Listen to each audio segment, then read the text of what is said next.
Boat માલિકો ને માછીમાર ધંધા સાથે જોડાયેલા બધાને આનું મોટું કરોડો રૂપિયાનું નુકસાન છે. માછીમારો માટે મૃત્યુ સમાન છે.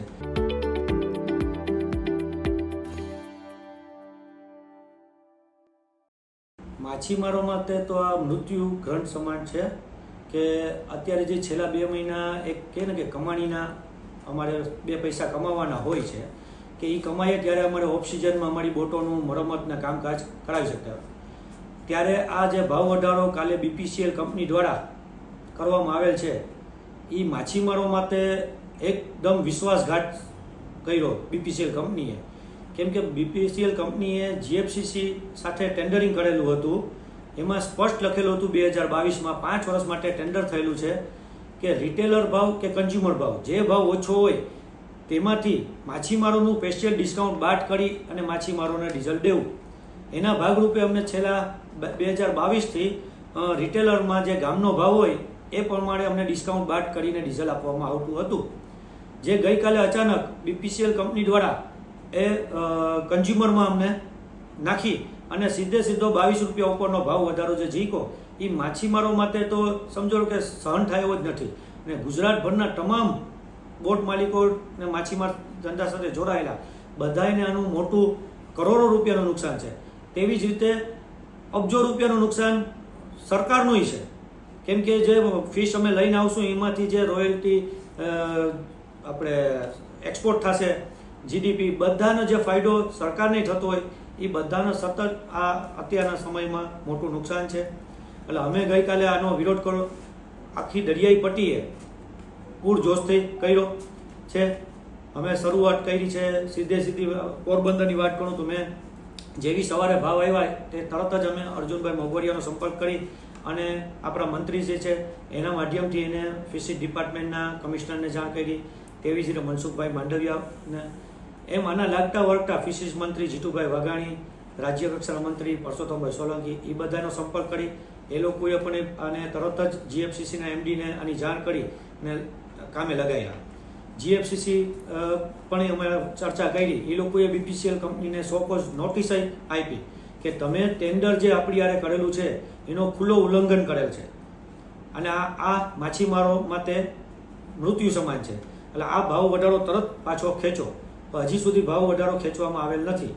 એટલે માછીમારો અત્યારે એની પ્રતીક્ષા કરે છે કે શું આવે. ગુજરાતના તમામ બંદરોમાંથી અત્યારે માછીમારો કોઈ પણ એ ડીઝલ પંપોમાંથી ડીઝલ લેવા જાતું નથી. આનો બહિષ્કાર કર્યો છે. મુકેશભાઈ, ખાસ તો અત્યારે પોરબંદરની વાત કરીએ, મંડળીના જે પંપો છે ત્યાં એ લોકોએ કેન્સલ કર્યા છે જે ઉપરથી આવે છે ડીઝલ. એમાં ખરેખર શું છે? પંપ ચાલુ છે, બંધ છે? પંપો બધા છે, ચાલુ છે, એમાં ડીઝલ છે. એ લોકોએ પણ પોતાનું જે ડીઝલ રોજનું મંગાવતા હોય ને ડેપોમાંથી એનો બહિષ્કાર કરીને પંપવાળાએ પણ માછીમારોનો સાથ આપ્યો છે. એક રીતનો કે BPCL કંપનીને તો જ ખબર પડશે કે ભાઈ ડીઝલની જે રોજની જ્યાં જાવક હતી એ અચાનક આ લોકોએ બહિષ્કાર કર્યો. અને અમે તો ત્યાં સુધી કે BPCL કંપનીને બ્લેકલિસ્ટ કરો. એને માછીમારોનો તો વિશ્વાસઘાત કર્યો જ, પણ સાથોસાથ GFCC અને GFCC એટલે એ સરકારની અર્ધ સરકારી એજન્સી જ છે.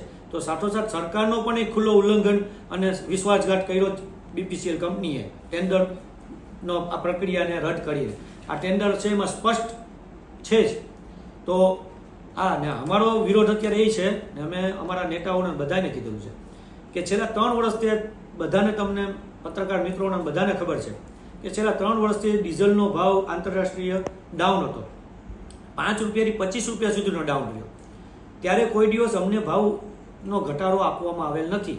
અમે ત્યારે વચમાં જ્યારે 25 રૂપિયા સુધી થઈ ગયો હતો ને ત્યારે અમે આ બાબતમાં ગયા હતા પણ તો ત્યારે અમને એવો જવાબ આપવામાં આવ્યો હતો કે ભાઈ તમારો ભાવ ઘટશે નહીં કે વધારો આવશે તો વધશે નહીં.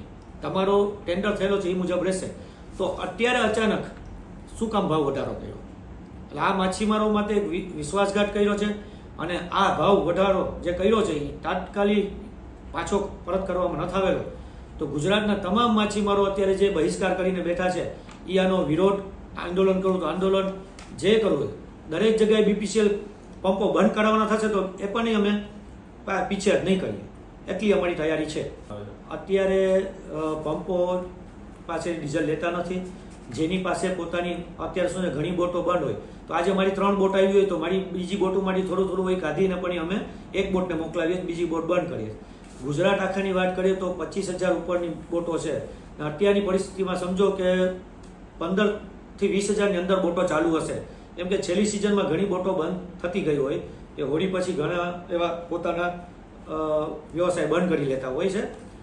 તો એ બંધના આધારે અત્યારે ગણતરી કરીએ તો 15,000 થી 20,000 બોટો આખા ગુજરાતની ચાલુ હશે તો પર ડે એક બોટનું 15,000 થી 20,000ની નુકસાની જાય. પ્લસ આવક તો એક બાજુ, આ તો નુકસાની જે એમાં કામ કરતા હોય તે એમાં જે રોજગારી અમે માણસો હોય એ બધાને આપીએ એ નુકસાનીની અમે આંકડો કરીએ એક બોટ માલિકને તો પર ડેનો 15,000 થી 20,000નું નુકસાન જઈ રહ્યું છે.